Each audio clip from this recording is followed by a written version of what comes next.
Mandau tidak berarti orang itu harus berperang. Lambang identitas orang Dayak, Saka untuk menjaga diri kita, Bagian dari hidup kita. Sama juga dengan saudara kita. tanggung jawab seorang pria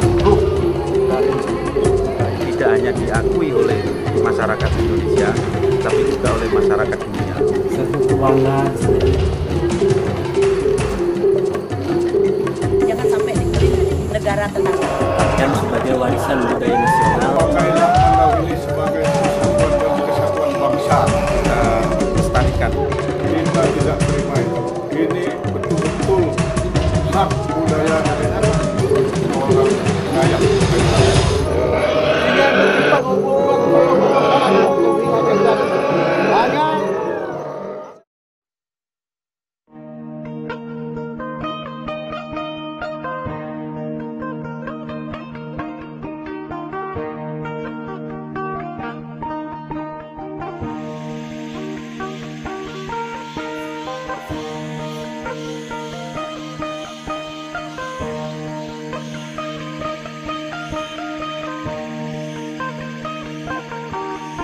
Pulau Kalimantan merupakan paru-paru dunia yang menyimpan kekayaan berbagai jenis tumbuhan dan hewan langka.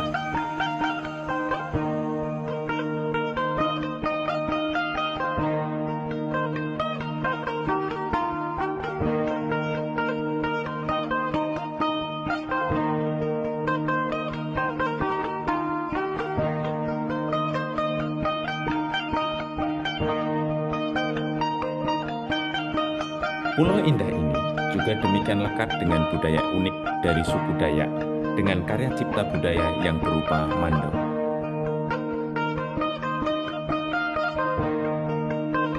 Mandau merupakan karya cipta budaya masyarakat Dayak yang mampu menunjukkan tingkat peradaban tertinggi dalam bidang seni tempa logam. Mandau syarat dengan makna dan nilai filsafat dan falsafah masyarakat Dayak, dan melaluinya turut membentuk identitas dan karakter kesukuannya.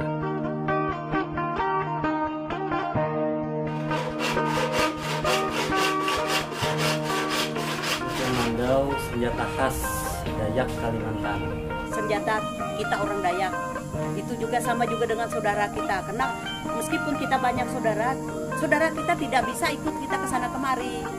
Yang bisa ikut kita ke sana kemari cuma Mandau aja yang mudah kita bawa.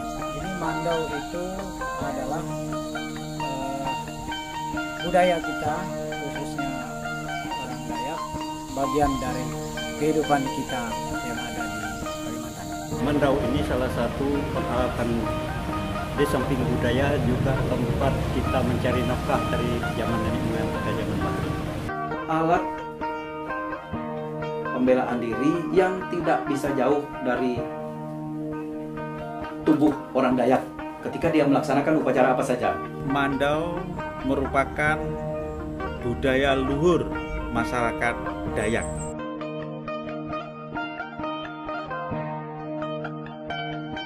Melambangkan kebangsawanan. Kalau kita bicara Mandau, mau tidak mau, bahwa Mandau tidak lepas dari apa yang dinamakan suku yang ada di Kalimantan, yaitu suku Dayak. Peralatan budaya yang sudah melekat dengan suku Dayak.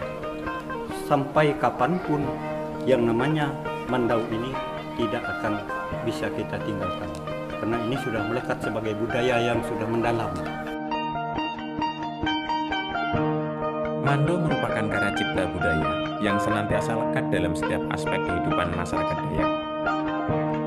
Mandau dipercaya sebagai benda yang mencerminkan segala tata nilai, norma, etika, adat istiadat, hingga pemahaman spiritual atas hubungan manusia dengan Tuhannya.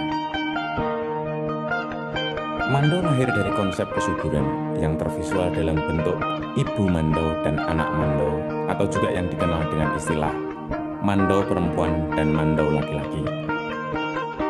Karya cipta budaya indah ini ditengarai dengan berbagai bagian-bagian yang mencerminkan tentang simbol-simbol yang kaya makna dan tanpa meninggalkan fungsi dasarnya sebagai perkakas hidup yang efektif.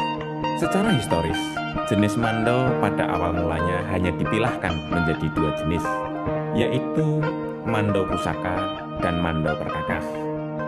Mandau itu kan ada beberapa macam, ada yang mandau pusaka.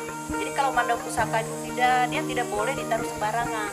Karena mandau pusaka itu dia tidak boleh dilangkahin perempuan, tidak boleh dilangkahin kucing, tidak boleh dilangkahin anjing. Ada juga yang mandau modelnya budaya. Kadang-kadang orang melamar itu kan dia pakai mandau. Nah, orang belian merawat orang sakit tuh dia ada mandau juga, harus pakai mandau juga. Jadi itu namanya mandau budaya. Dia tidak bisa campur yang budaya itu. Kemudian ada yang mandau sehari-hari. Mandau sehari-hari itu kan tempat kita berladang, berkebun. Itu mandau sehari-hari itu ada 3 macam mandau. Kita perlu mengklasifikasi. Kalau parang yang sejenis ini kita gunakan biasanya untuk bercocok tanam, dibawa ke ladang, membersihkan lingkungan pertaniannya dan lain sebagainya. Parang yang seperti ini dapat dipergunakan untuk ketika kita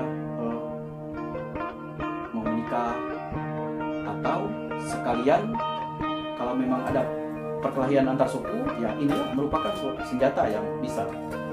Kalau kelas-kelas ningrat, mereka akan membawa ini ke pengadilan dengan ukuran yang cukup bagus. Berbicara tentang mandau maka itu adalah sebuah pusaka. Tapi ketika ini bicara untuk kegiatan hari-hari itu adalah parang. Jadi jenis mandau itu ada 2. Yang pertama, mandau itu dianggap pusaka dan itu digunakan untuk upacara-upacara adat tertentu. Kemudian yang kedua, mandau untuk keseharian, yaitu dipakai untuk memenuhi kebutuhan hidup sehari-hari seperti kita bikin ladang, kita cari kayu, atau untuk membunuh binatang buruan. Itu adalah fungsi mandau yang ada. Bahwa mandau ini pentingnya adalah untuk jaga-jaga diri kita manusia ini. Jadi ini bukan hanya khusus untuk laki-laki, wanita juga begitu. Kalau kita di daerah Tanah Dayak ini biasanya sedikit ada perbedaan potongannya, model sedikit ada di situ, karena sudah jelas wanita dengan pria tenaganya, fisiknya sudah jelas tidak sama. Bentuk mandau juga ada perbedaan sedikit. Tetapi kalau untuk wanita ini juga dibawa membantu pria ini di dalam melakukan kegiatan, ya katakanlah ladang pertanian lah pada umumnya. Ambil kayu juga bisa. Jadi tidak menutup kemungkinan itu, karena laki-laki ini tidak mungkin juga ada punya waktu. Jadi wanita juga tidak menutup kemungkinan pakai mandau untuk mencari keperluan-keperluan dan juga membantu di kebun, di ladang dan lain sebagainya. Ya, termasuk juga untuk jaga-jaga diri kalau zaman dulu. Ciri mandau dari aspek visualnya dapat ditengarai dari berbagai ciri-ciri dan kelengkapannya. Sebuah mandau senantiasa dilengkapi sebuah hulu, sarung, dan juga bagian ekor. Pada sebuah mandau juga dilengkapi adanya sebuah pisau kecil yang dikenal dengan istilah anak mandau atau isau. Ciri mendasar pada sebuah mandau juga dapat ditengarai dari bentuk bilahnya. Pada salah satu sisi mandau terdapat aspek kecembungan, sedangkan pada sisi terbaliknya berbentuk cekung. Sehingga bilah mandau apabila digunakan untuk menebas akan senantiasa melepaskan objeknya ketika ditebas. Hulu sebuah mandau memiliki bentuk dasar seperti kepala burung dengan paruh yang panjang. Pada umumnya, hulu mandau dihias dengan rambut atau bulu yang diambil dari rambut manusia ataupun juga bulu-bulu binatang yang dikenal dengan istilah tukang. Pada bagian tengah sebuah hulu mandau, biasanya juga dihias dengan anyaman rotan yang sangat indah yang dikenal dengan istilah sulat atau ulat. Kemudian hulu mandau juga dilengkapi bentuk kamang atau sopak yang tujuannya untuk memperkuat hulu tersebut. Bagian kedua disebut dengan istilah sarung. Sarung mandau juga dilengkapi dengan berbagai ornamentik pahatan yang sangat indah, dan demikian juga dilengkapi dengan ornamentik anyaman dari rotan yang mencerminkan tentang identitas dan kesukuan mereka masing-masing. Sebuah sarung mando biasanya dilengkapi dengan anyaman rotan yang disebut dengan istilah pusar atau pusat belanak. Selain itu, juga dilengkapi dengan blawit sebagai tali pengikat pada pinggang ketika mando dikenakan. Pada ujung blawit biasanya dilengkapi dengan istilah kepalang yang umumnya dibuat dari kayu-kayu bertuah atau tulang-tulang binatang yang dianggap memiliki kekuatan magi. Ujung dari sebuah sarung mando dikenal dengan istilah ikui atau ekor, di mana bentuk dasarnya mencerminkan tentang bentuk dari ekor ikan. Tabin atau sarung anak mando pada umumnya dibuat dari pelepah pohon pinang, namun seringkali juga dijumpai dari kulit pohon yang dibuat sedemikian rupa.